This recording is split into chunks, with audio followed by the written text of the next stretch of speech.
Hello everyone, once again we are here in the headquarters of AML Certification Center in Tallinn in our cozy studio, and now here today we're having Viktor, a global community lead at TON Foundation. Today we'll be talking about some trends in cryptocurrency, considering that we're having such an unusual guest in our studio. And we'll be talking about some news, some trends, some aspects of cultural changes in crypto community now, and also we'll cover some aspects of regulatory trends and some complexities we see today. Please give our listeners an introduction of yourself. Of course, I appreciate you for having me first of all. GM everybody, my name is Viktor. I'm an Orange PFP guy, aka someone you know, and I'm working as a global community lead at TON Foundation. Started as a content manager, but evolved quickly into a different role. Happy to be here today. I'm going to dive a little bit more into the world of the Web3 and crypto and what does it awaits for the regular day-to-day user. Yes, and also considering that some of your subscribers will be watching this video, we should give an introduction of AML Certification Center, who we are, what we do, and why is it relevant having you here. So my name is Andrei. I'm the CEO of AML Certification Center.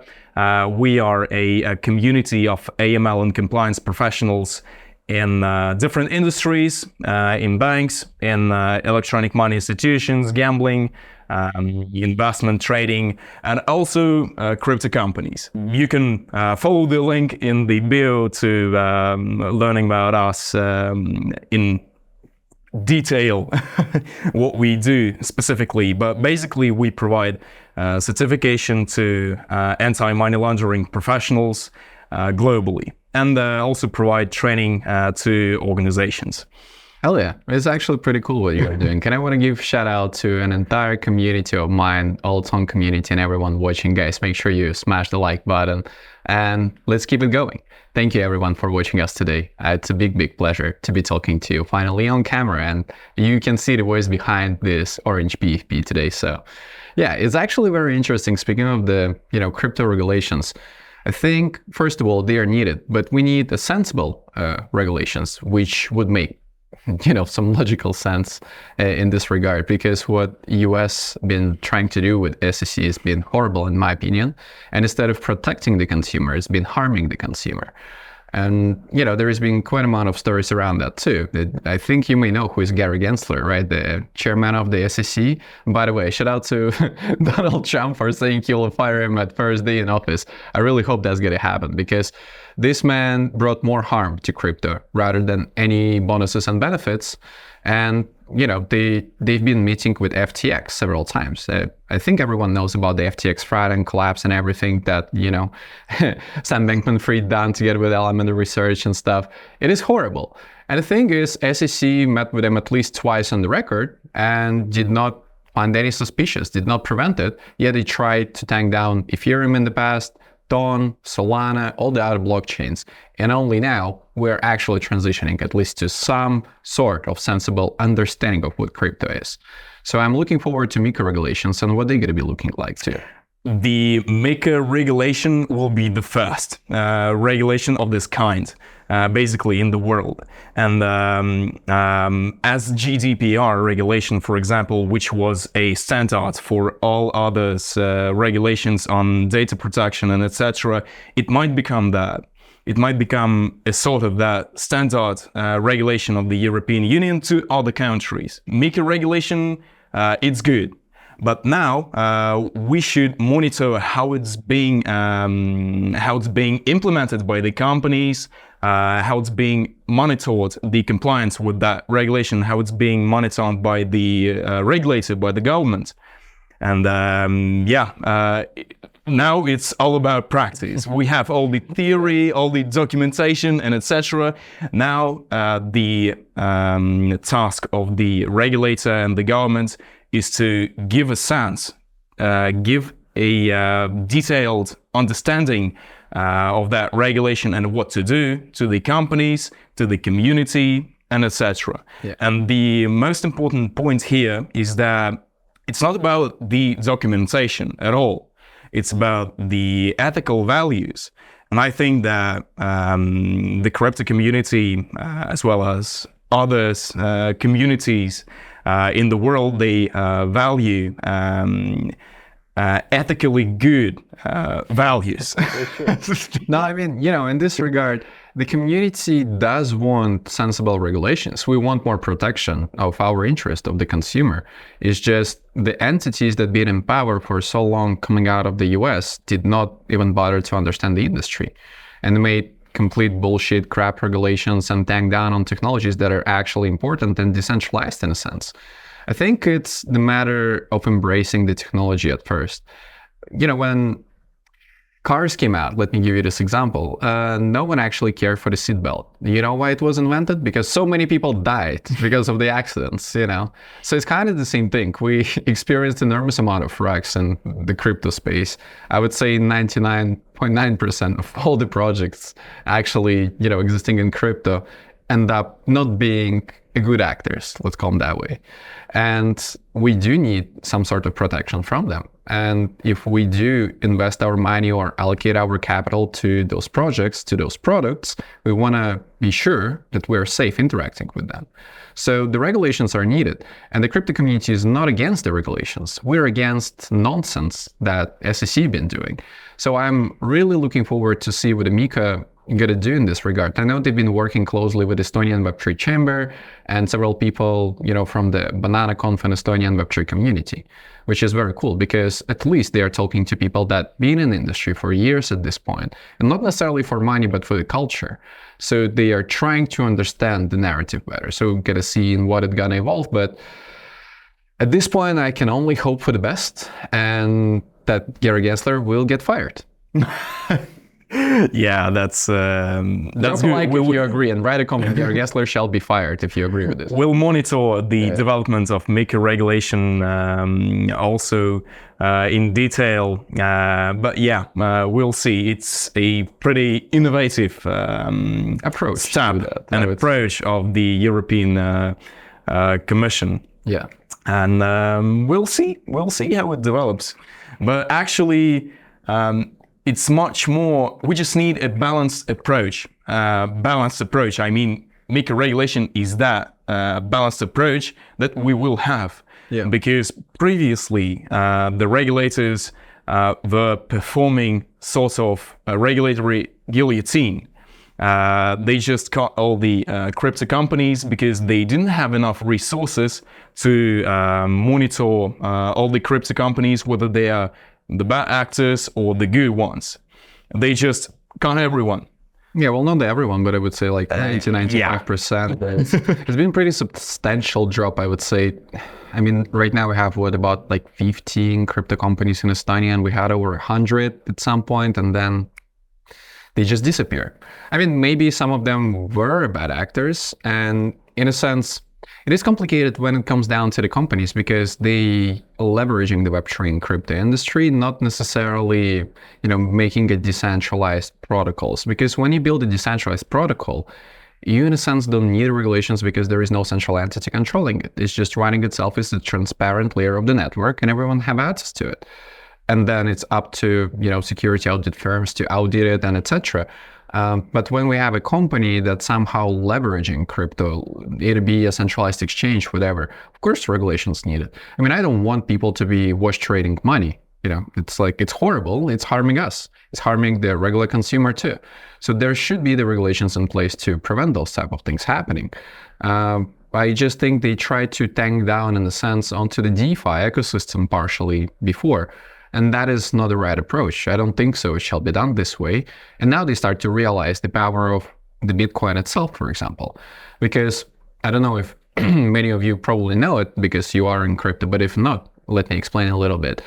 Bitcoin been invented in 2008 because of the latest economical collapse that happened in the US. That's been a huge, huge problem for society in 2007, 2008.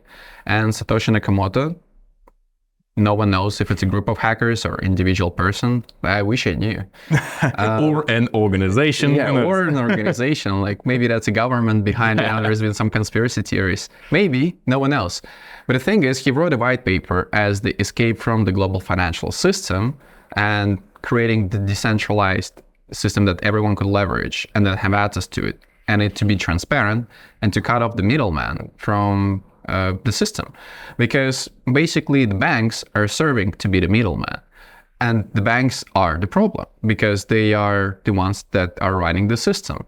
And we don't necessarily trust banks. And I mean, if the government comes in and say, hey, this person, block his bank account, the bank will do it. If someone comes and say, hey, block this Bitcoin wallet address, everyone's gonna just do that and say, sorry, it's not possible. And then if, let's say I send you $100, right? It's still going through the bank and the bank has to verify this transaction. I understand we're probably using, some kind of banks that are okay, our transfer going to be within seconds, everything is fine. But when we talk of the international transfers, it may take up to 2 days. And then the bank has to verify it.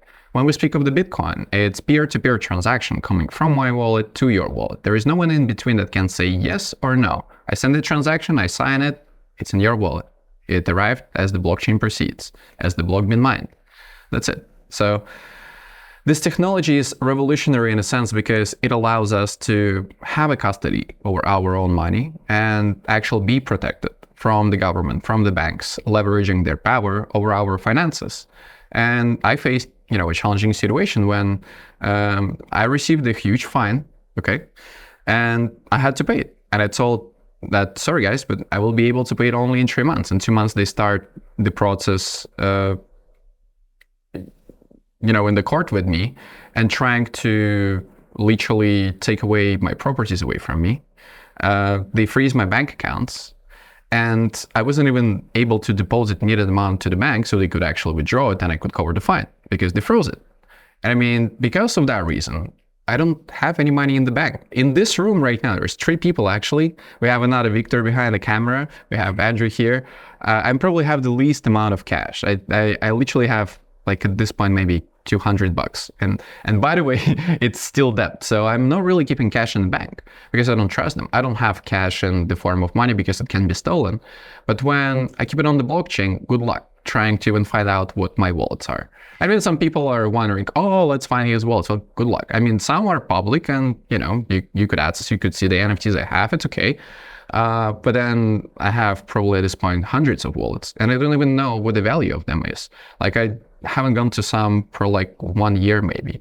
And there's probably some crypto. Maybe it's worth nothing. Maybe it went completely to zero. Maybe it's worth something. I have no idea. Like I don't even have access to all the wallets. In fact, I lost 2 wallets that collectively has around $45,000 on it. I mean, it's pretty big loss, right? When we speak of the bank, they would be able to recover it. As we speak of the blockchain and decentralized technology, no one can help me in this regard. So yeah, I lost $45,000 because I'm an idiot that forgot to write the seed phrases to 2 important wallets. And well, luckily it's just 45,000, Yeah, that's a risk. But about the banks, I know some people don't trust banks, but not because they are bad players. Maybe if they would have had better regulations, better understanding of what to do and whether it's needed to freeze money, to close the accounts, a proper guidance, which would be considered by also the people of that bank, by the customers of that bank.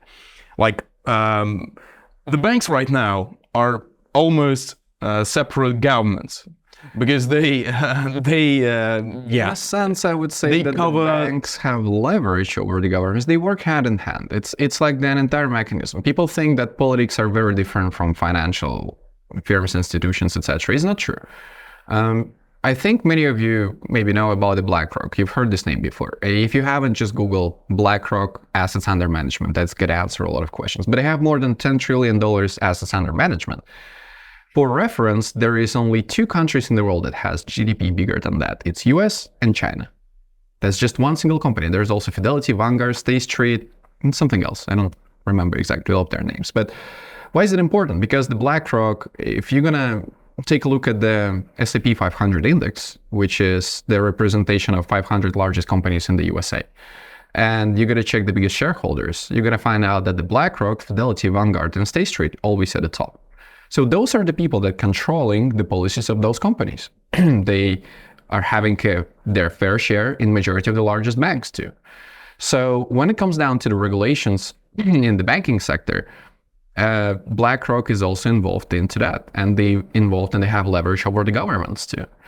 And what I'm saying is, you can look at the donors to the political parties in the US, and you will see the companies that sending them enormous amount of money to actually, push their agenda, whatever. And who is the largest shareholders of all those companies? And we'll come down to the same names: BlackRock, Fidelity, Vanguard, State Street, and there is probably a couple more. What I'm saying is, those people basically running the financial system, and they're the ones creating the laws around that. So their interest is not to protect us, the people that are using those banks.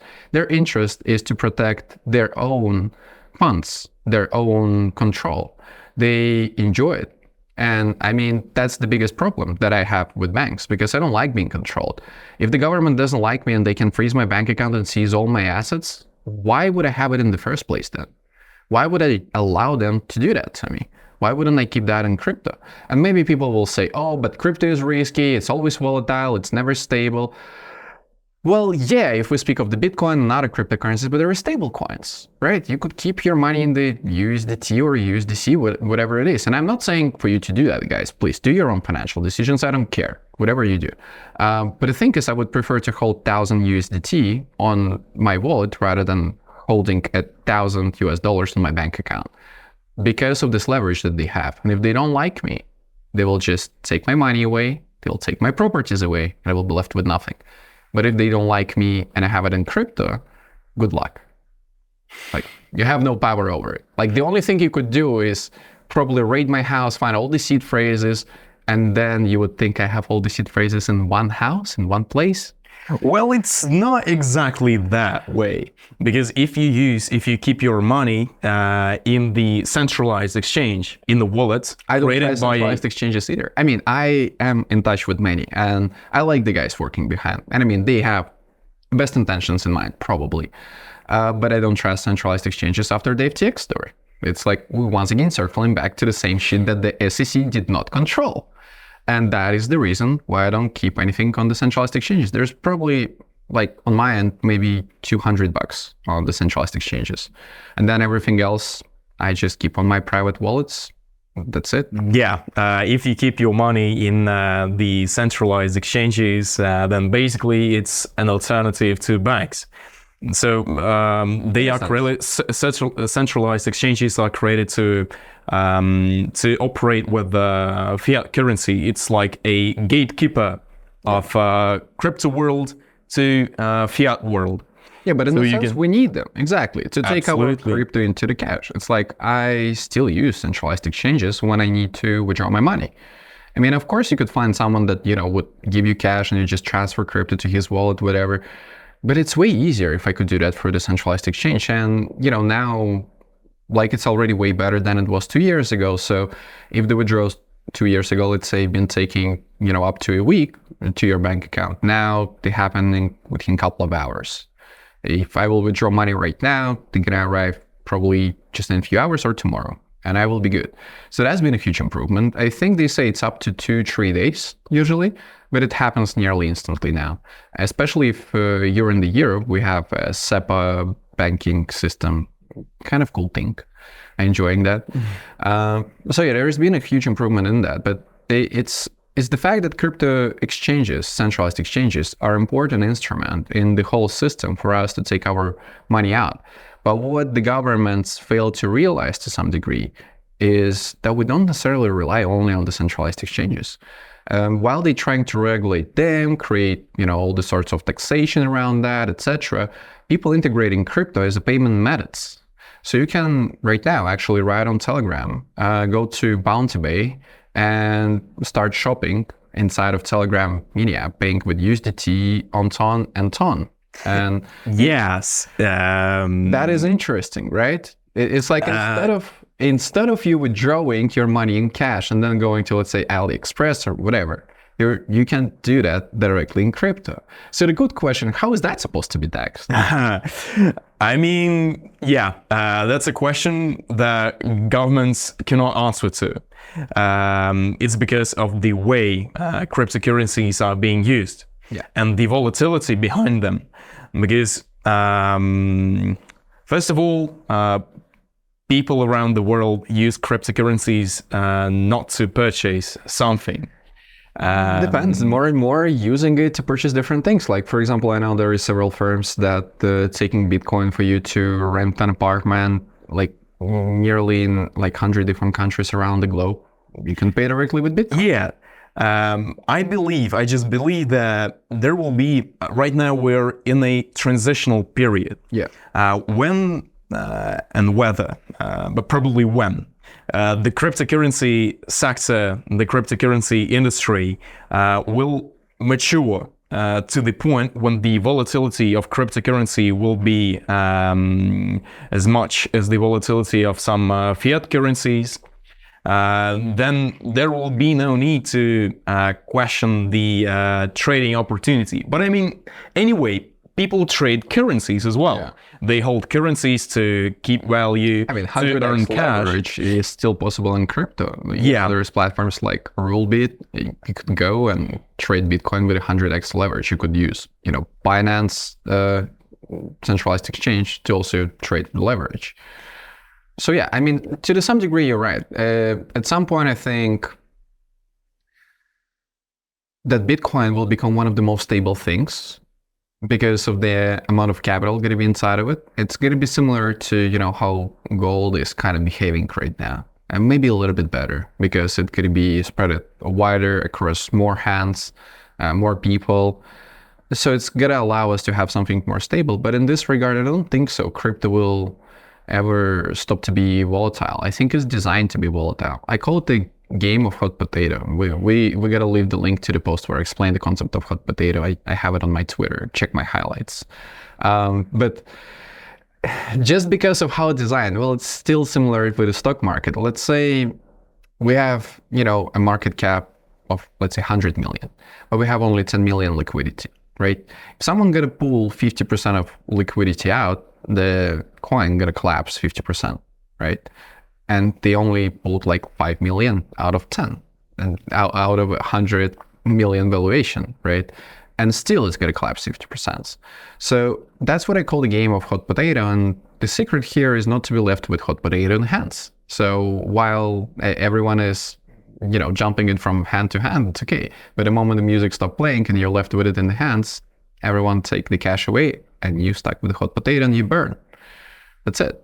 So you should, as a crypto trader, you should try to do your best not to be left with a hot potato in the hand. That's absolutely it. In terms of taxation, I think that the most efficient solution here will be to categorize cryptocurrencies by the different categories. Like for example, technology. What is that going to be? For example, category of meme coins cannot be used for purchasing products. Not true. Also, you see, not true. You can go today and subscribe to FOMO magazine by just simply paying in bonk. You can do it.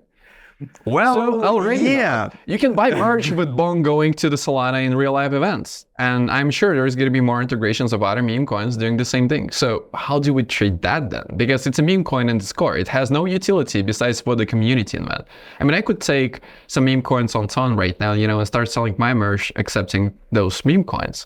Would that make them money? Would that now be a different taxation policy? Like how that should be controlled? Because it comes down to the community doing steps rather than having a set rules of how those things should behave. I mean, if people want to start accepting Bitcoin in the shops today for, buying, selling groceries, that's going to become money. But then Bitcoin is kind of a golden standard for industry. and that it's still used to transact, to do international trades too.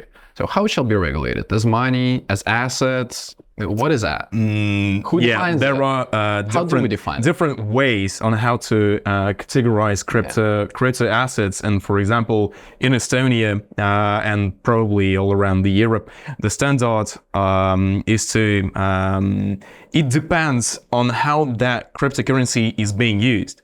If an external auditor of that company will see that the company does not operate cryptocurrencies to purchase something or to receive payments from their clients, then probably they're holding cryptocurrency as an asset that earns profit. And so shall it be a collateral that we can take loans under? And what is the solution? There are different ways, and many of them are being accepted. For example, I know situations when it was allowed for the companies to hold cryptocurrency as a intellectual property. It's also a way. It just depends on how can you explain that value? But how can you explain technology? That utility? You could build something on top of it. The thing, I guess, the governments don't realize entirely that it's not just to be used as a money or whatever. You could build things on top of it that could allow you to have the access to this decentralized network. For example, Ethereum was one of the first to introduce smart contracts, and smart contracts became a very important part of this ecosystem. And people watching that never heard of smart contract, what is smart about that? That I also think nothing, but people call it this way.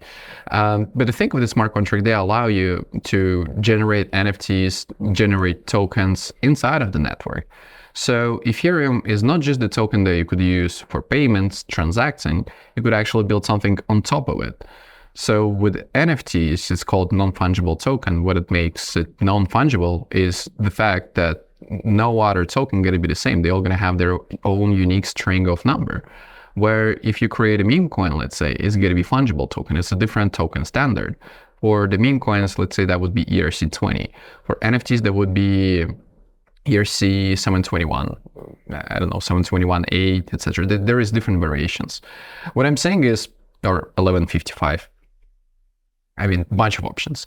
But I think what I'm trying to say is because of the smart contracts, those things now are possible and their use case goes beyond just transacting with it. It's a technology. Shall it be regulated as a technology, not a financial asset? I mean, what do we do with it? Because people can still buy Ethereum in order to just increase their gains over time, like year, 5 year, 10 years. People could buy Ethereum to transact with it. Maybe, swipe with their friends, buy some clothing, whatever, send it to their family in another part of the world. People could use Ethereum to buy, sell, and trade NFTs or meme coins, and they would also need that for the gas fees. And I'm sure that's not all the use cases that exist out there. What I'm saying is, how do we regulate it? Because I know Polkadot, for example, I think DOT, it's been classified now as a technology. I don't even know what it means, but it's not a security. It is none of the things they thought it would be. It's a technology. It is actually a technology. So I think it's the same with Ethereum, or with a Bitcoin, it's more like a store of value and, the medium of exchange, right? But then how shall it be classified? Because it does not represent 100% what a security is, right? So we still need to find ways to even name those things. I think while, the governments and SEC in particular have been trying to classify those things based on what they already have as a system in place, it's wrong because we're speaking of completely new piece of tech that's never been explored before. So we can regulate it by the old rules as we're regulating, the financial companies for years and years at this point. Even though it worked for one sector, that wouldn't necessarily work for crypto. So I think in a sense, we need to find the new ways how to name those things rather than using the old names that we already had in place. Because the old financial system and the ways we regulate companies doesn't really apply to the crypto industry because those things does not represent what crypto is. And we cannot classify one thing or another as a security because of the definition of the security in the financial markets for the regular companies. It's just not the one. So yeah, I think regulators instead of trying to feed that into the categories, you mentioned before, we should invent a new sense of the categories that would regulate this particular financial type of assets, rather than trying to fit them in what already exists. It's just not working. And if tried, and there is certain companies that have been classified already different, like DOT, it's been classified as technology. I think Ethereum, Solana, Ton shall be also classified as a technology in this regard. They shall not be put under the same umbrella. But we'll see what the regulator is going to do about it. Absolutely. I think, there will be a lot of news and updates regarding the regulations, and it will be an ever-changing and ever-evolving space. Stay tuned for the regulatory updates. For MiCA regulations. There will be a lot of interesting things in the near future. But maybe we'll switch from the regulatory topic to something less stressful. To sure. Because we still have to be careful with what we say. Let's stop talking about complexities and those sort of struggles we have right now. Let's give our listeners an overview of the new trends and what is happening in the crypto industry right now, what trends to look out for, and what is done in all of that. Yeah, that is a very interesting question. You know what? Let me start with what is TON first. So TON stands for the Open Network. It is the blockchain that originally been developed as a technology by the Pavel Durov and his team at Telegram. But after the regulations, as we just discussed, of the US, in particular, the project been abandoned. And there was a community of developers and builders that decided to continue building and developing the network. Eventually, it evolved into becoming one of the largest blockchains in the world, and Telegram decided to proceed with a step and integrate TON onto the deep level inside of Telegram itself. So it's the first ever type of invention happen in this regard, because there is no other social media network or chat application that integrated blockchain technology at such a deep level, allowing the whole new sort of the applications to be built on top. It's the first experience of it for majority of the people, and I think we won't see any other company doing anything similar to what Telegram and TON doing currently, because of how much time it's going to take to think over it and develop such a technology and make it scalable as well. Because one of the issues a lot of cryptocurrencies and blockchain face is the scalability, where TON originally being designed by the Telegram team to be as scalable as it's possible and potentially be able to handle tens of millions and hundreds of millions of transactions. There is no other blockchain that been originally built with that in mind. So I think it is a very interesting invention in the technology field that we're noticing right now. And what it allowed for Telegram and the open developers, right, just the community of builders to do, is to create a whole new set of the mini apps, as I mentioned before. Whether these mini apps can be, it can be e-commerce integrated directly in Telegram. In fact, there is, shout out to Bounty Bay.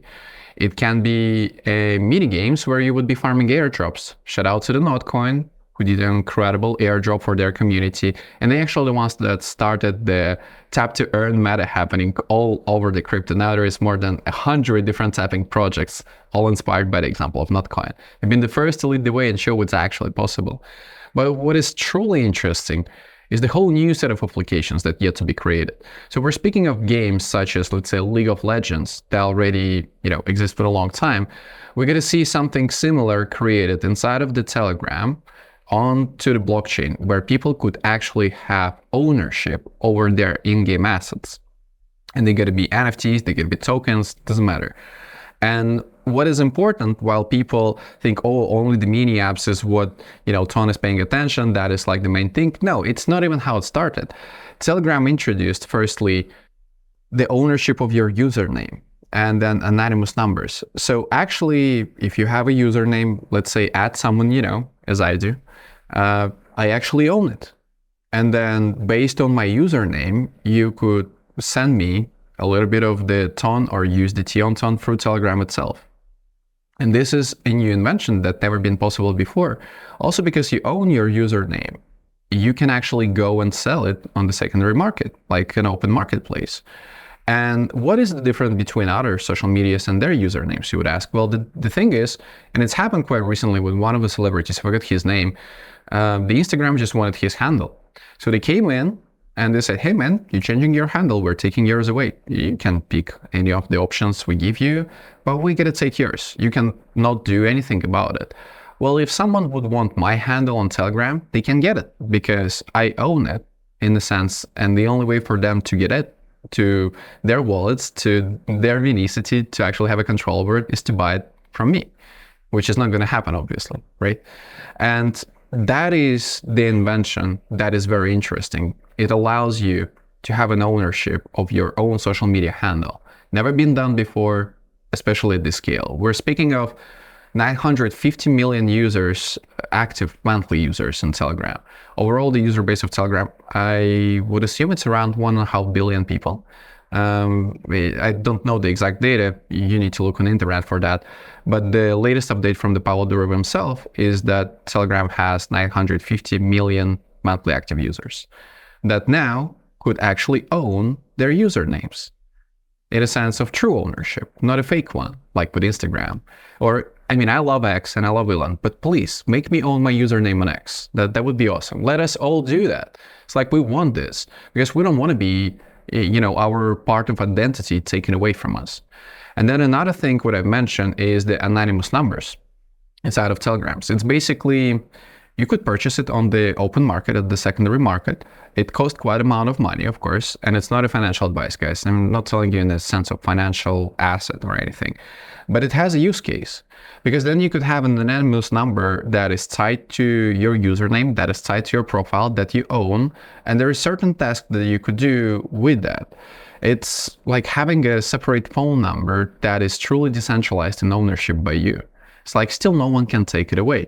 And this piece of technology is going to be very, very crucial going into the future.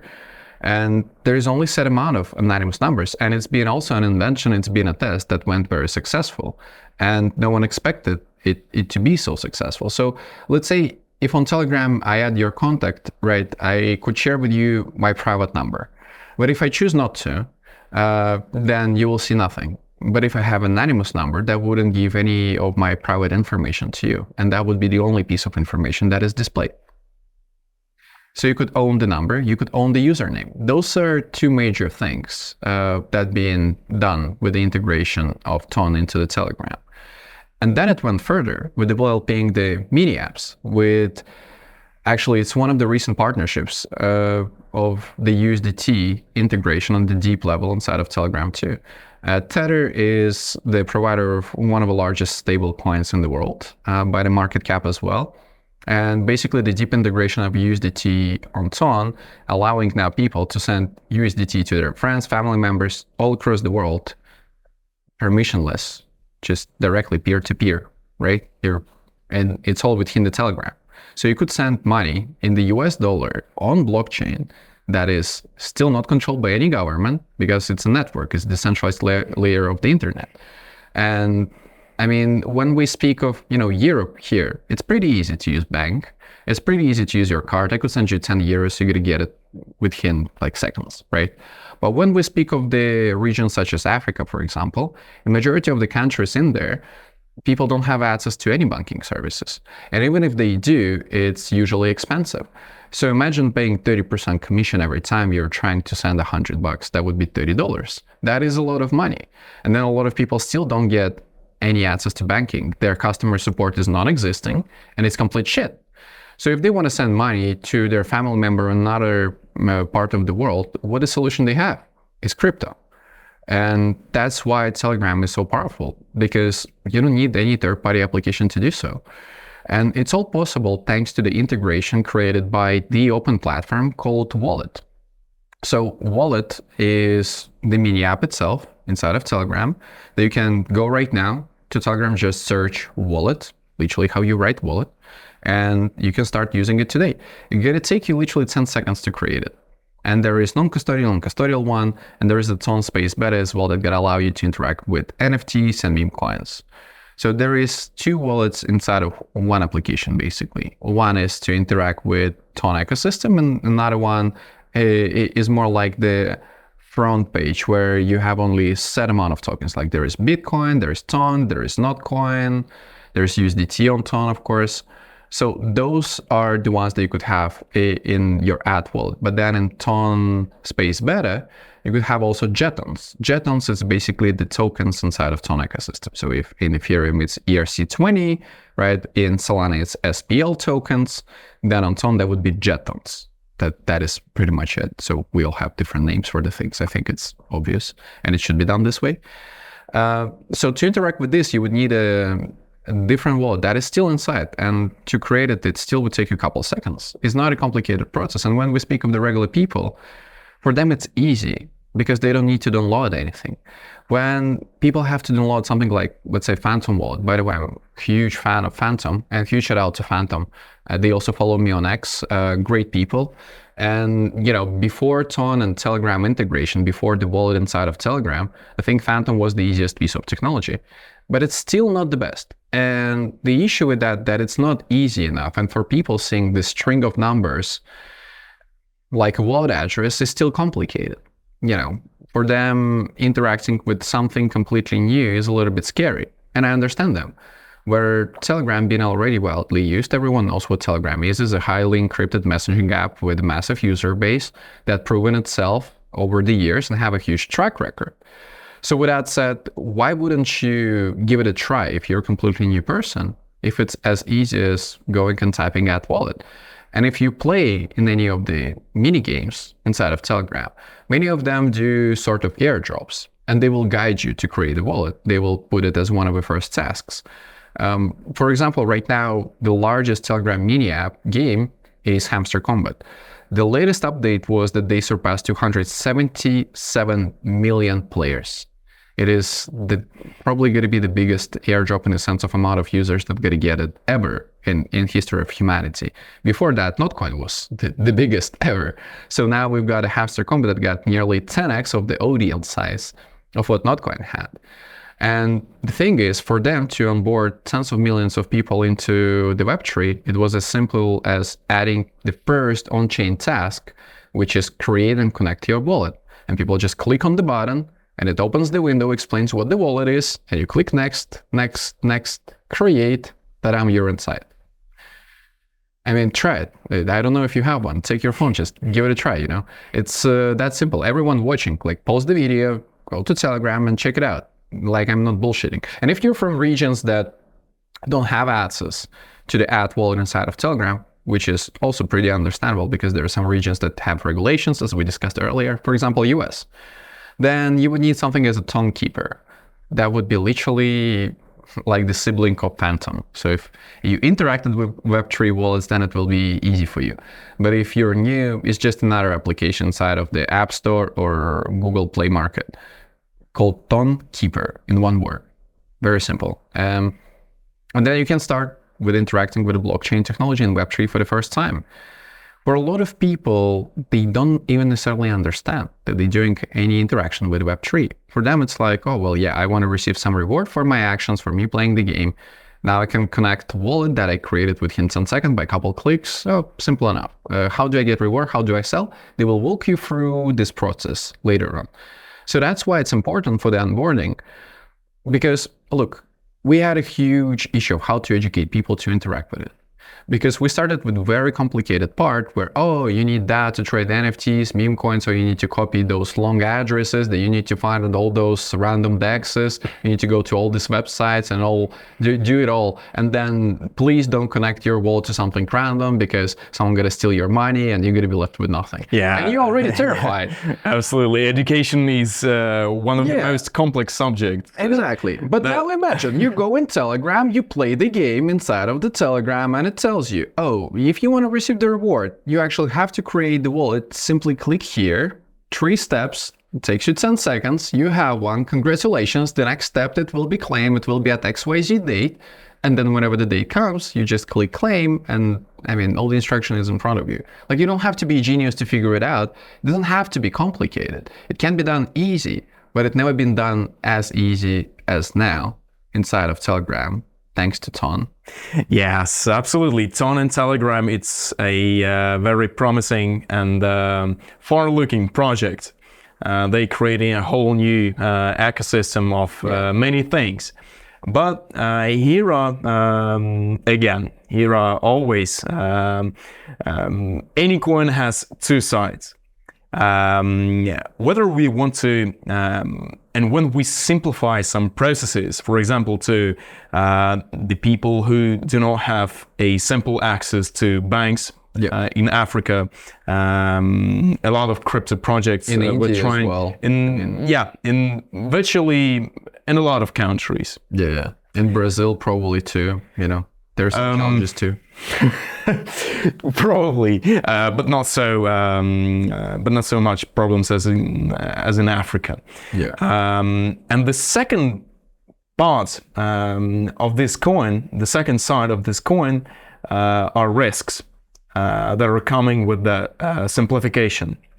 For example, you've mentioned that you can send virtually in a few steps any amount of money through Telegram to any person who's registered in Telegram. Yeah, well, he has still to pass a KYC in a sense, but yeah. Yes. Yeah, that's... I mean, if you want to do the completely decentralized manner, then you go and create yourself a Tomkeeper. But there is then no you don't need. have to keep there is no need to do it anonymously. The Telegram will comply with all those regulations and processes.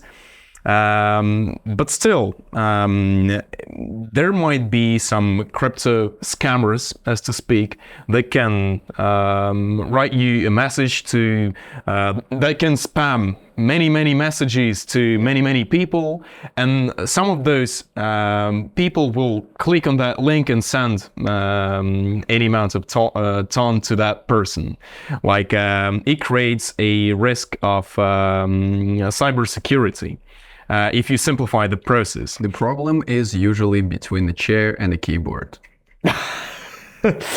Yes, absolutely. That's why it's also really important for Ton to educate people on those matters as well. Yeah, you know what's interesting? A lot of people start with nothing. Like with the Notcoin, a lot of people that farm Notcoin, and we speak of 35 million people at the time of launch, and more than 10 million claimed their coin, some claimed it just inside of the app, and millions grabbed it on chain too, and when transacting with it on centralized exchanges, whatever, you know, having fun. But the thing that happened is thanks to the Notcoin, all these people experienced crypto for the first time. Also, what's special about the Notcoin and their launch is there wasn't any gas fee associated with the claim. So it was gas-less transaction. So you could actually claim your Notcoin, pay nothing, and get a crypto that now you could use for whatever you want. So for a lot of people, they started with zero, and now they got a crypto for the first time. So I think it's about experiencing those things in the first place, rather than, you know, just getting a bunch of money and trying to do things with it. It's firstly, you need to learn. And how you learn, that's why those airdrops farming mini apps are very powerful, because it's an onboarding tool more to the ecosystem, where once you experience a little bit, you already try a couple of those simple interactions, then you can dive deeper into the world of DeFi, meme coins, and then maybe sending money to your friend. Like, you don't have to start with that at the beginning. You can start with education, how to interact with the blockchain, how to do it right. And that's what a lot of those mini apps doing. I mean, we can, you know, debate that some of them do a better job, some of them do, you know, kind of bringing a bad experience to people. But the thing is, they all trying, and they all still bringing education. But every single time you're paying the gas fee, with every single time you're doing the transaction, with every single claim, you are doing it over and over and over again, and getting this process inside of your head, and you becoming accustomed to it. And how does it work? So, you know, people in the past would be just as confused how to use a modern day phone. They would be looking at that, well, what do I do? Where are the buttons, right? Well, for us, it's not a challenge because we're already accustomed to it. So here is the same thing. It's just getting people accustomed to that and then evolving into something more meaningful. And speaking of, scams and like how to control your wallet, all of those things are actually explained when you create it. When you go and create a wallet, it gives you an instruction. What is it that you have to be safe with it? Don't click on random links, etc. It's like all of it is in place. It's just up to people to pay attention to that and understand the importance of the it. problem is that people not always pay attention to initial training. It's a sort of regular. True. It's a sort of regular training. That's always relevant, and also in our industry as well. That's why we train AML professionals regularly. Yeah. That's because you can miss some new knowledge. You can forget something because you do something automatically every day. It becomes your routine, and you do not pay attention to other things that come, other new things. You just can miss them, and that's it. That's why it's necessary to perform a sort of ongoing training on the matter of scams, for example, or on other matters, whether it comes to a new technology that's being adopted by ton or any other issue, any other new topic. Speaking of education, is actually been one of the first thing we in a sense try to solve. We're still trying to solve that at the bigger scale now because we speak of tens of millions of people, hundreds of millions of people that try crypto media apps for the first time, Web3 media apps, whatever we call them. And the huge part of people don't understand that it is challenging for the project to release an airdrop of this size. And they are, very impatient, and I understand them. Like, I don't blame anyone. Like, if the projects say, oh, we're gonna do the launch this month, but then they delay another month, it's not because they don't want to do the launch. It's just because it's not as simple as going and creating a meme coin in 5 minutes. Less than 5 minutes, by the way. You could use one font or whatever, bump font. Like, all the different chains we have, like meme pads, meme coin launch pads, basically. The thing is, it's not the same when you do an airdrop for 100 million people as of when you create a meme coin that will be bought maybe by just 1,000 people. It's different numbers. You're risking potentially to break an infrastructure, and here you're just doing a stupid action that everyone is doing on the daily basis. It's two different things. It's an important part of education for people to understand that yes, we all want that to be in time. Yes, we want all the announcement in place, but those things may take longer than expected because there is a lot of moving factors. And this is what's challenging because we speak of the hundreds of millions of people and many of them start to complain, and they have a full right. And in my opinion, projects shall do a little bit better job in terms of bringing the timeframes that they shall execute on their action. At least they should tell, we plan, let's say within this quarter, but about the set date, we'll update you as soon as it's set. Because if they say, oh, it's going to happen in the month of August, and then it doesn't, the whole community going to hate on them and say, hey, we're expecting this when? We've been farming, we want our money, we want to get rewards for our efforts. And I understand them. It's just many of them don't know that the projects want to ensure the best user experience. And this user experience take time and take the testing and take the preparation and take all the bodies and entities involved in this process to actually cooperate and make it seamless experience. Because when Notcoin launched, I'm going to tell you what happened. Wallet inside of Telegram crashed. So Tonekeeper kept on working. It was a little bit slower, but kept on working. Bybit Exchange went down and crashed because of the amount of traffic and people went there. Speaking of millions of people, what do you think? It's easy? No, of course not. So what I'm saying is, those things have to be prepared in advance. They have to, prepare their servers for potential tens of millions of people coming in. That is hard to do, and that's why it's complicated to give people a set date. Besides just all the listings and when they're gonna happen, you still need to ensure the claim and seamless experience for it, seamless interactions with wallets. And then once that's done, people still need to transact their tokens or bring them to the exchanges or to do sort of different actions. The servers of the media apps have also to find a way to handle it. They also have to scale. And, that's been one of the advices I don't necessarily remember what a project it was. They said when you're building a mini app and you start seeing an incredible growth, speaking of millions of people, you just surpass a couple millions, invest in servers in advance. Because then once you surpass 10 million, 50 million is not that far. So like it's firstly breaking through the noise, but once you get a big crowd of people and they all get to invite a couple of people, we're speaking already of millions and millions of people going to be coming in. You need to ensure the scalability so your servers remain operational and your mini apps too. That's been one of the biggest challenges for many projects to perform. And sometimes they close their mini apps onto the maintenance, like maybe for a couple hours. But what I'm saying is it's best when they don't have to. It's best if they prepare and test everything in advance and they just roll another update and it's seamlessly working. So for the people, that wouldn't be a challenge and they wouldn't be panicking.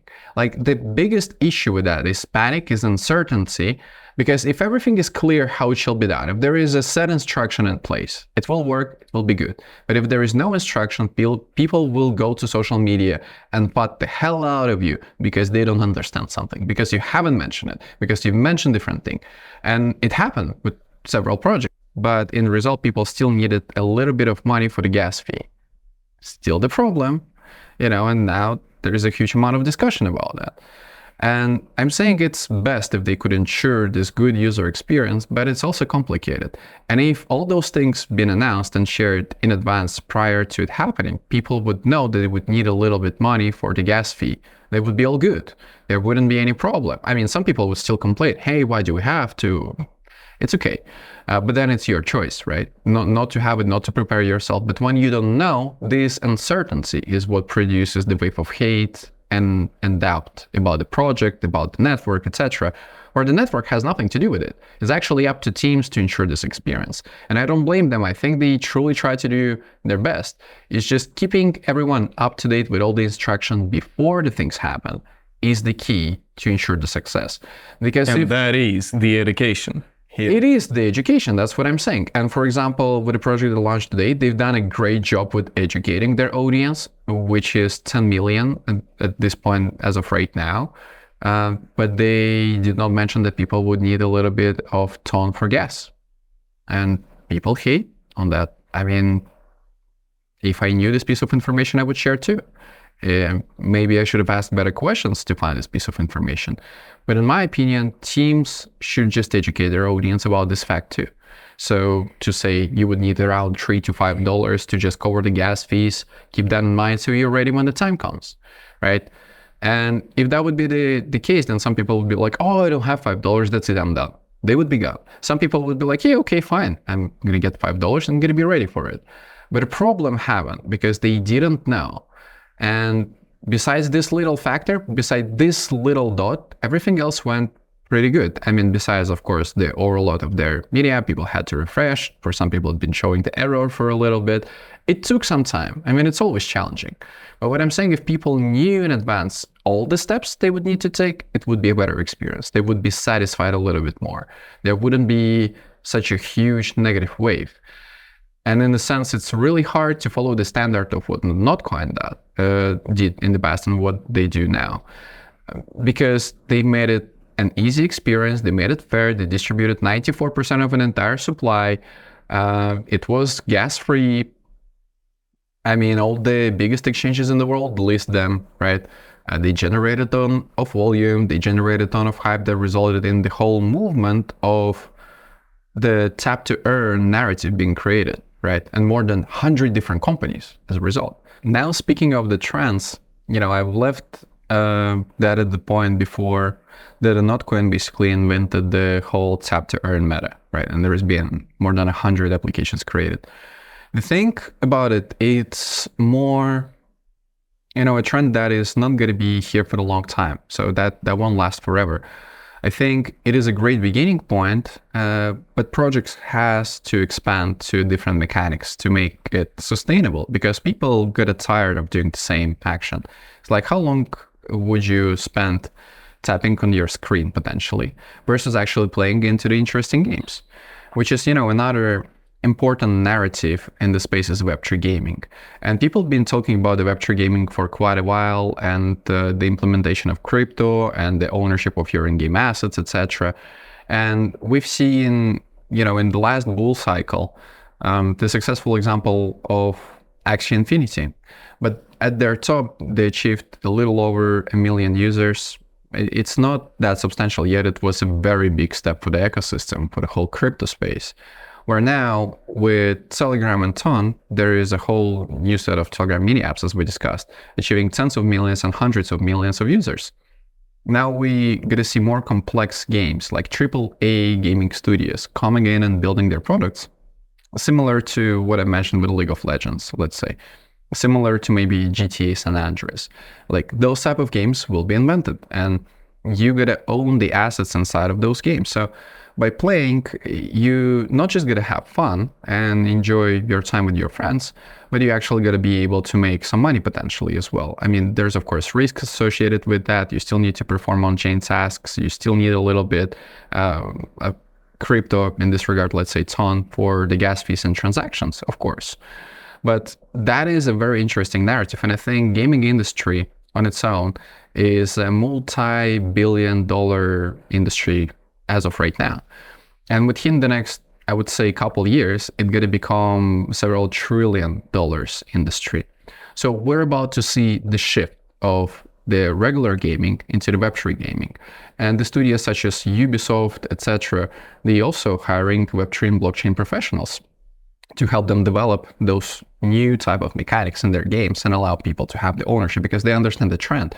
Eventually, the gaming studios that want to adapt the Web3 gaming technology, they would be left behind because people won't play them as there will be no incentive for players, for people. And if now people play games just for fun, eventually people will play games for fun and to earn. So it will be a mixture of both. That's an important trend. And I don't know have you tried any Web3 related games ever before or no? Yeah, I've seen some, but haven't yet tried personally. You soon will. Explore Telegram ecosystem. Go to the app center inside of Telegram and have fun. But there is going to be many others as well that are building right now. And they're building a full-scale games that can be playable on the PC, that can be multiplayer and involving, tens of thousands of people playing. The good question will be the scalability of that, because when, once again, that's the problem the blockchain face, many of the blockchains, is the scalability. If we speak of tens of thousands, hundreds of thousands of transactions, it's okay. It's still fine, can be handled now. But if we speak of the millions of transactions, there is very few technologies that could potentially handle it. Tron is one of them. I mean, Solana is also pretty good technology, right? And Solana originally been created for the gaming and for the faster transactions. It's still the main, dominant market for the meme coin sector. And the reason for that is it's easy, it's fast, and you could use sniping bots, etc., to actually buy low, sell high, etc., completely automatically. And I think that once this issue of the scalability solved for majority of the blockchains, then it will become easier. But at this point, for the Web3 gaming, there is no better solution than Ton, in my opinion. And I think that's going to be for a while. And Ton haven't even reached its max potential yet. And then speaking of the meme coins, as I mentioned them, I think it's a very important narrative. And it's important to understand the cultural significance for people that trading and owning the meme coins. We all laugh at some sort of jokes online, right? It's still funny pictures, but in a sense, you never own them. And that is what's different with meme coins. Yes, it's the sub-communities based around certain jokes. For example, in Ethereum ecosystem, we have Doge. Elon Musk is a huge fan of Doge, right? And it's one of the largest meme coins in the world. We have Pepe, also in ETH ecosystem, that is another large meme coin and has a very strong community. The reason why Pepe became so huge is because it had a culture and the significance and presence on the internet even before crypto, even before someone invented this meme coin. People anyways been, sharing funny things about the Pepe, the frog, and etc. It's been fun. So the meme coins meant to be fun. They are not meant to be an investment assets, but they can surprisingly bring a lot of returns if you get to be lucky. I mean, it's more like a gambling, I would say, in this regard, buying meme coins. Out of 100, maybe 2 will succeed. and then the others will fall to zero. So how to find those two? They have to represent sort of culture.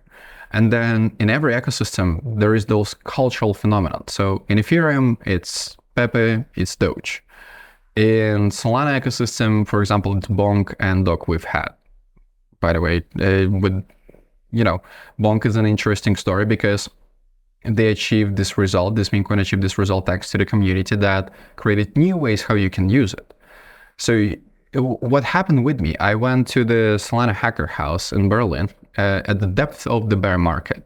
And when I was there, I saw that people selling magazines and merchandise and accepting Bonk as a payment. I was like, well, let me buy it. And I bought for, let's say, I don't know, couple $100. And I completely forgot about it till the point that I've seen Bonk all over a timeline, people shouting, we're going to the moon. Usually when that happens, I mean, I'm not giving anyone financial advice, but I'm, taking a decision to sell personally, right? It's my personal perspective. And I sold Bonk at 50x. And the reason, how did I discover it, is because the community been utilizing it as a payment option. Because the community got together and found more use cases for just a single meme coin around a certain image and just the fun jokes. They took it to the next level. And that was for me like, let me grab a little bit. And I've sold it at 50x.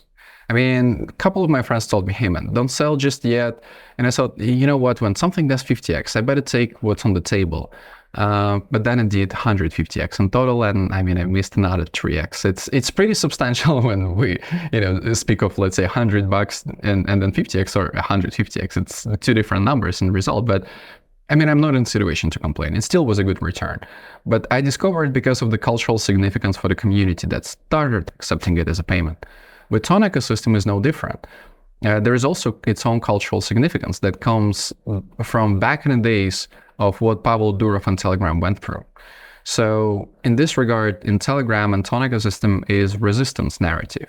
And the resistance narrative is so important because Pavel Durov had to show the resistance to the Russian government. And by the way, if someone doesn't know the fun situation that happened, when the Russian government started to pressure Pavel Durov to get access to the private keys of the private conversations of people, Pavel Durov said he will not do that. He respects people's privacy, and that's what for Telegram is.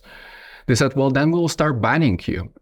They tried doing that, and they start banning their own government official websites and their own banking services because it's all tied. It's still the same network of internet, right? It's very hard to ban those IPs and to make it possible.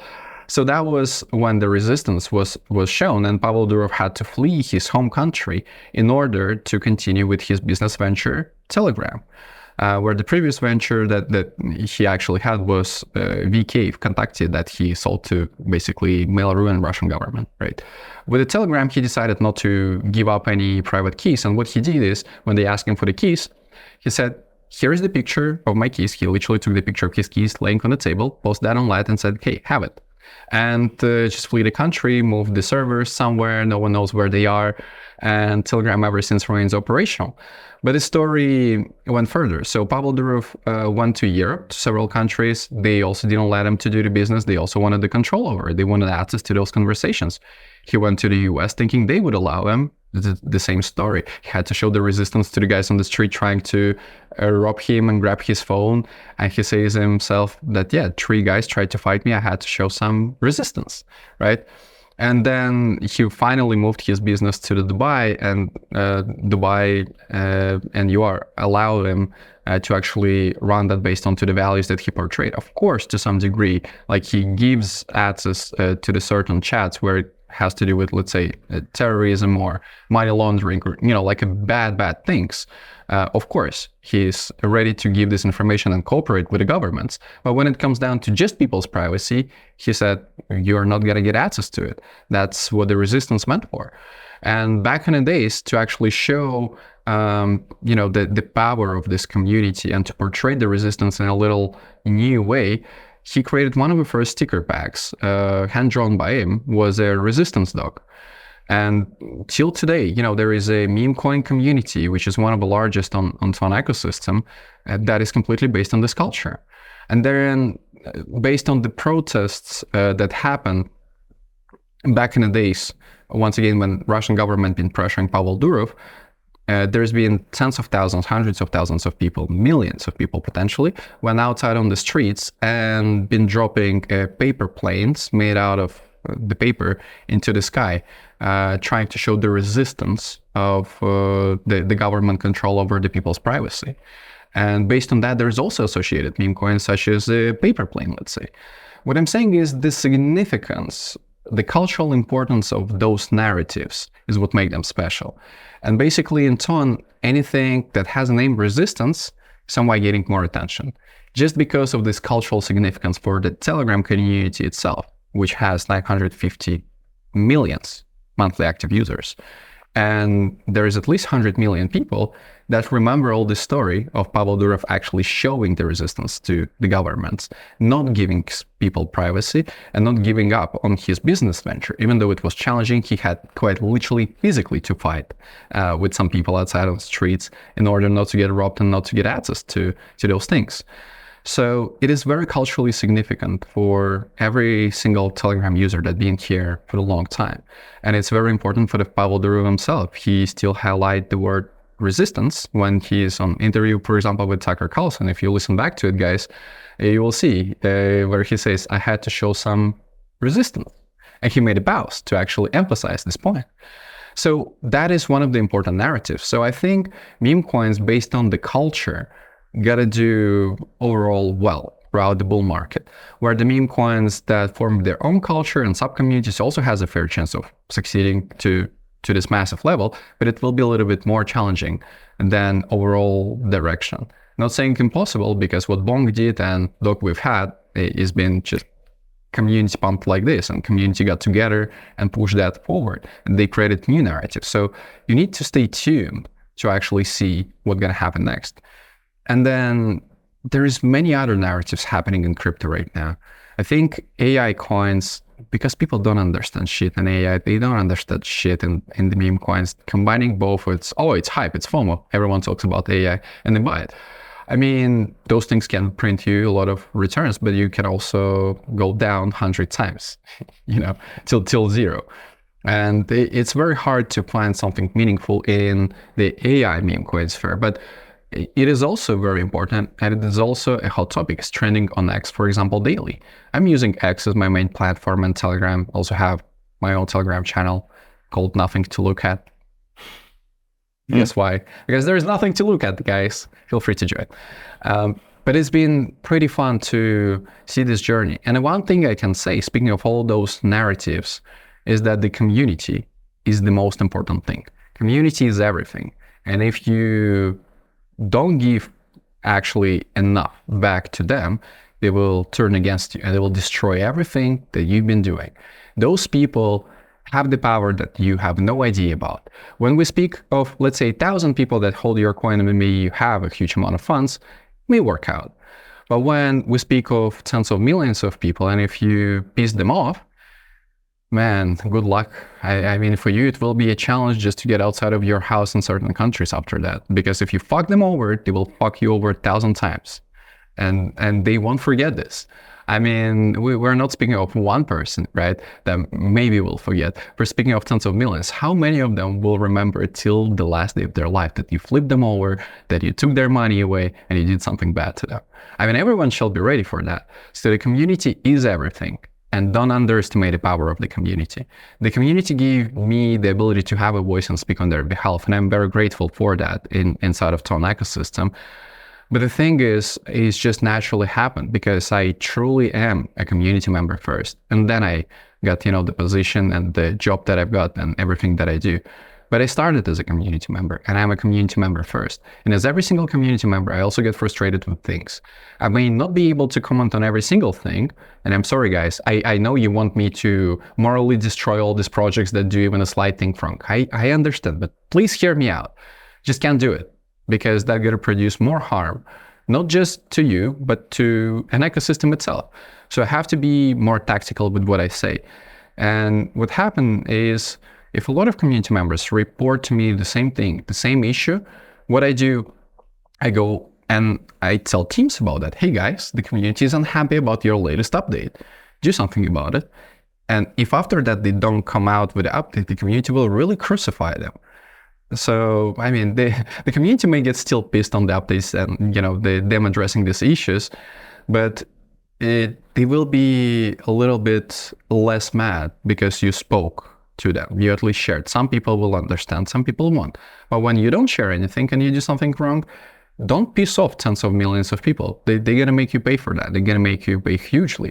And especially if you lie to them. One thing is when you haven't mentioned something, or when you maybe forgot a little thing here and there. It's okay. But when you lie to them, they're not going to forget it. That's what I'm saying. There is a different types of venture capitalists. There is the ones that actually care for the community, that actually care for the quality products, and that have a long-term vision. And there is the ones that trying just to do short-term flips. And it's just a matter of studying them as well. And it's important to understand this narrative, but I think the more projects that based onto the community will do better than the projects based and backed by the VCs. And it has nothing to do necessarily with funding, because the community can help generate a huge amount of money. I mean, if you get 10 million of people that watching your content every single day, you're generating millions of dollars. If you're going to take those money and distribute back to the people, they're going to be happy. And you don't have to have anything to start, right? You could start with zero. But if you get this trust and support of the community, then you could do way more than getting, let's say, 100 million from VCs and not caring for the community. Because the community is going to realize that the people are smart. They're not stupid. They see things. I mean, they may get frustrated at times. They may express their anger. Doesn't mean they hate one project or product or another. It's just they are frustrated. But if you piss them off, then it will be the end. Yes, it's absolutely a good point for the creators of crypto projects. Yeah, that's why many remain anonymous, because they're scared. Yeah, I mean, I understand. They are scared, and they understand that they are bad at that, at creating and supporting community. Exactly. But community is important in literally and virtually every industry. We're also a sort of community, yes, a different kind of community of certified AML. Shout out to my community. I love you guys. You're the best.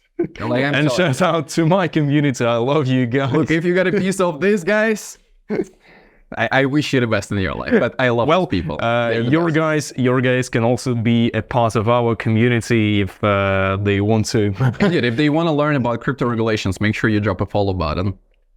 Just click it under the video right here. Just subscribe to the channel. Yes, absolutely. And if you want to learn something about anti-money laundering and why your documents are being checked when you try to open an account in a bank, in a decentralized crypto exchange. In centralized. In a centralized, sorry. Absolutely. That's why we use them, right? That's what's the power.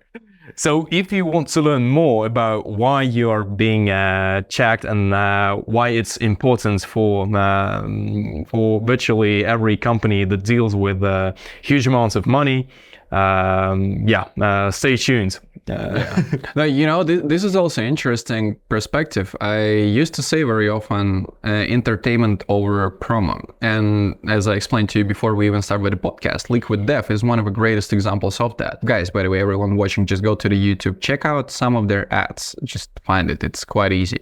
But the more people try to promote something, the less desire people have to actually buy it. The more you show how fun it is to use it, how fun it is to have it, how cool it is to wear it, the more conversion rate you're going to have to it. So let's say you're trying to sell this t-shirt right now. All right, we're going to hold the t-shirt like this and say, hey, buy this for $10. It's the best t-shirt in the world. Work. We'll be like, what a piece of shit, right?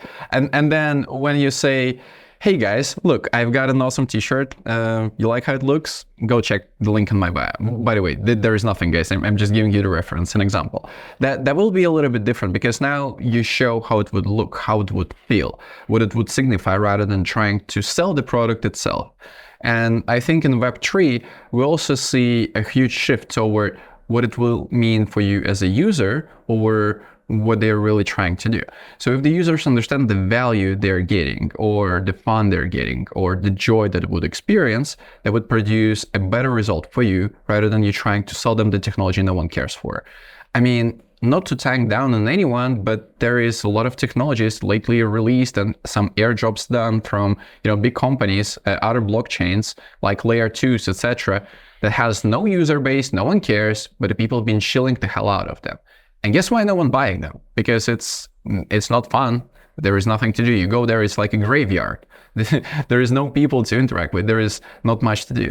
But when you explore an actual ecosystem, there's 1,001 thing going on, and people just say, hey, it's so cool. Just come over and experience this. Come over, experience that. You're like, okay, what the hell is happening? Let me check it. Because no one trying to sell to you anything. I mean, people are free to play games if they want. They are free to farm airdrops if they want. They're free to go and interact with dexes if they want. But if they don't, they could just stick around and do whatever they enjoy the most, right? They could just hang out with fun communities, making fun jokes on the timeline, and everything will be good. It's just the matter of discovering what is truly for you. And then if businesses don't do their best in onboarding people toward, fun, cool activities and portraying the value that a community get out of that, but rather than, oh, we have this important piece of technology, please buy it. No one would want that. I mean, we tried 1,000 times. We've seen technologies fail over and over and over again, not because of the bad marketing, but because they don't make it entertaining enough, because there is nothing interesting. It's boring shit. I mean, how many people know how to write code? Right? Do you know how to write code in 5 different programming languages? Would you go and learn? Is it fun? No. How many games do you know how to play? You see? Lots and lots. You see the difference. I think for majority of people watching this too, it's like, how many programming languages do you know versus how many games you actually know how to play? And you will see the difference, because one, you're having fun and enjoy. Another one is a complicated thing that is not as enjoyable. For some people it is, and don't get me wrong, there is, people are different. Some people love reading books, some people hate reading books. Some people love swimming, some hate swimming. Some love doing boxing, some hate ever going to the gym. It's okay, we're all different. Not judging anyone, but what I'm saying is, if you could speak why is it fun, if you could show them how entertaining it could be, even doing sport, let's say going boxing in the gym with your friends, laughing, doing jokes, punching your friend, he's falling down, knocked down, etc. It's fun, right? When you show them the fight on the rink where someone dies after that, do you think people after that want to go and do boxing? No, I doubt that. So you see, just different way to portray the same information, the same type of sport. And one will onboard people, another one won't. And that's also a trend in the industry.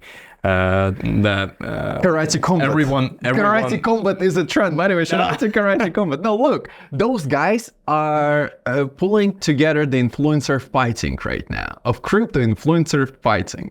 Like, if you haven't watched this, go to their YouTube, check it out. It's actually all the crypto community is all about karate fighting.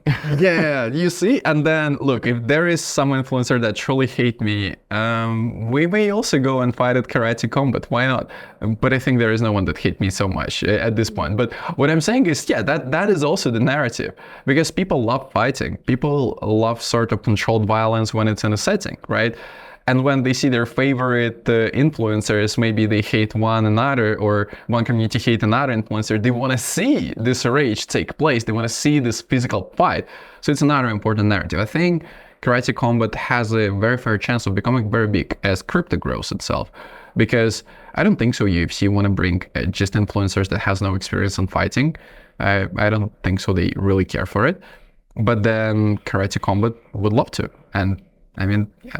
It's pretty cool content to explore. I don't know if you've seen any, but you should watch.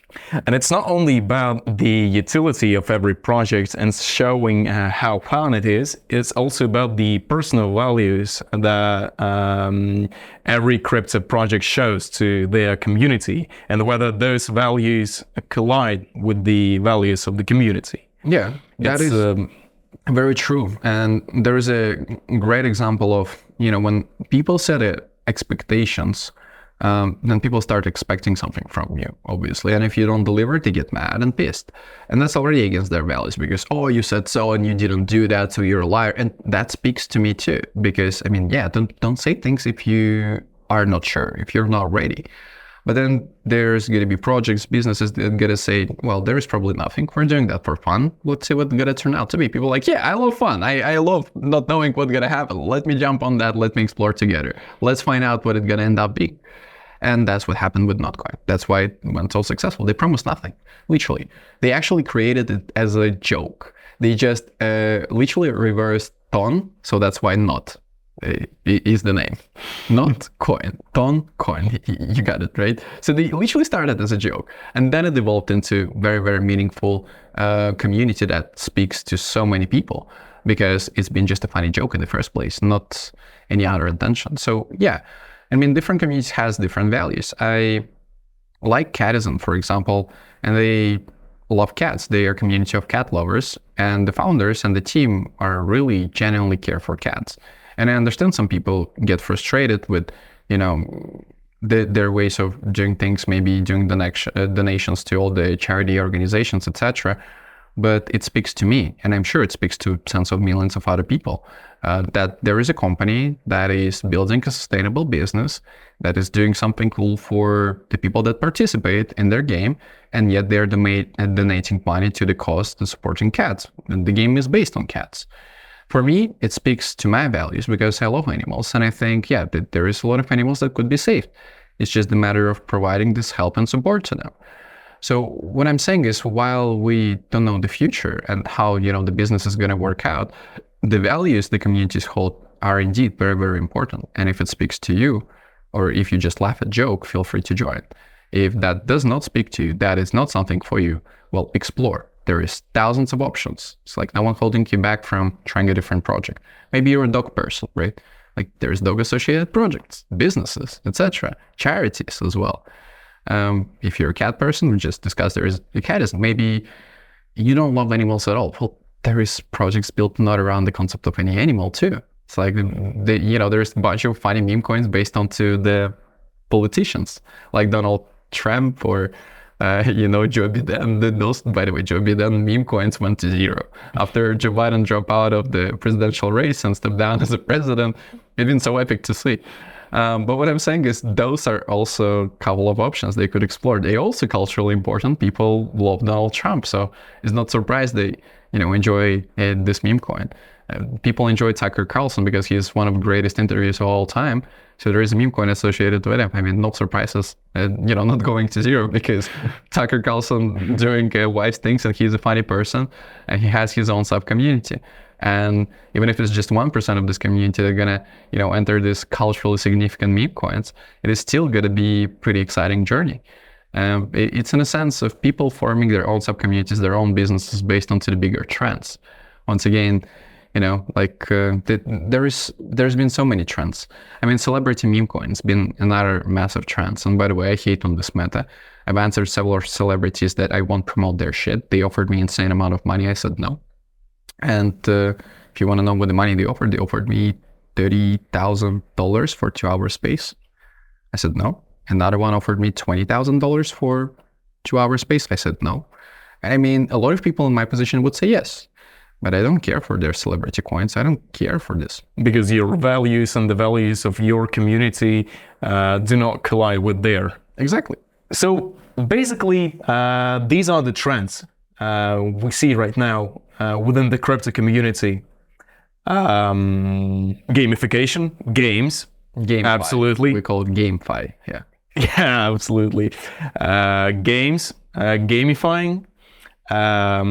Values and community, these two go together. Community is everything. Community is everything, and their values as well. Yeah. And the third one is fun. Yeah, it has to be fun. Otherwise, how will you plan to attract hundreds of millions of people? If it's not fun, that won't work out in the long run. So yeah, we have more than 2.5 billion people in the world, playing games. And they play it not because they're earning something, they play it because it's fun. And I mean, now we have esports and all sort of competitions, but it's not the same as every average player would play and would earn something in return for his time. Or with Web3, now is that possible? And if people invent fun games, of course they're going to perform better than the boring games. So I think we just need to wait for this shift to happen. The culture, community, Web3 gaming, I mean, I hope celebrity meta is dying. And I genuinely hope that AI and Web3 combination sort of also going to become a little bit more clear, because right now it's the same as meme coins, but they trying to portray that it has some value because of their revolutionary technology. Once again, the boring shit, right?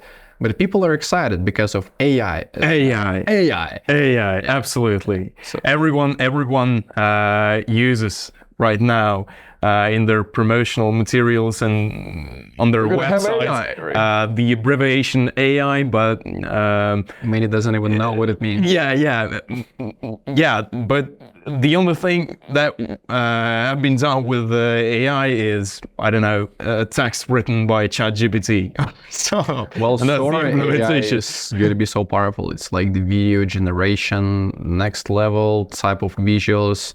I mean, AI going so far. And then there's things like Midjourney, maybe, you know, it's generating images, not just text, but images, right? And those images are way better when they were in the beginning. It's shocking. I think very soon we would see that a lot of jobs that we currently have, we wouldn't need them. And surprisingly, somewhat it's a creative job. Well, with the writing, you could define that it's an AI. With the images, not always. It really depends. Like, it can create such a high quality image that you would question if it was an artist or that was just an AI. I mean, at this point now, it's still, you know, you could define the difference, but I would assume in 1 year that wouldn't be any more possible. And that's also scary. That's why we need blockchain. We need proof of human. We need the proof of ownership. And we need the proof of identity to actually separate real people from AI and bots and robots. And I really hope that's going to be the case. Absolutely. And that's the task of the AML departments and compliance departments also, to identify false documentation and there's so many AI persons. There is so much work to do. Yeah, there is so much work to do. Do you have some motto or specific words to our community, considering that we'll also have AML professionals? Of course. Do you have something to say? Yeah. Well, first of all, guys, stop trying to do what other people do. Try to do something new, unique, invent things.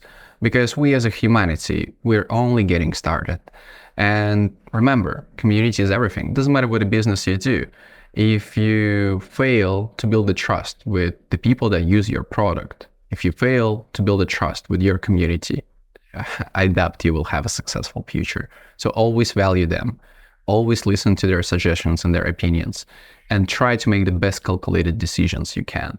And then please help us to have a sensible, normal regulations around crypto, and help us find all these bad actors that are supposed to be found and bring them to justice. By the way, we're filming this podcast, you can call it anyway. Today is the 30th of July, and today is the day of awareness of human trafficking. Which is also why we do all that by AML, anti-money laundering. We try to protect people, we try to prevent those predicate offenses that come before money laundering.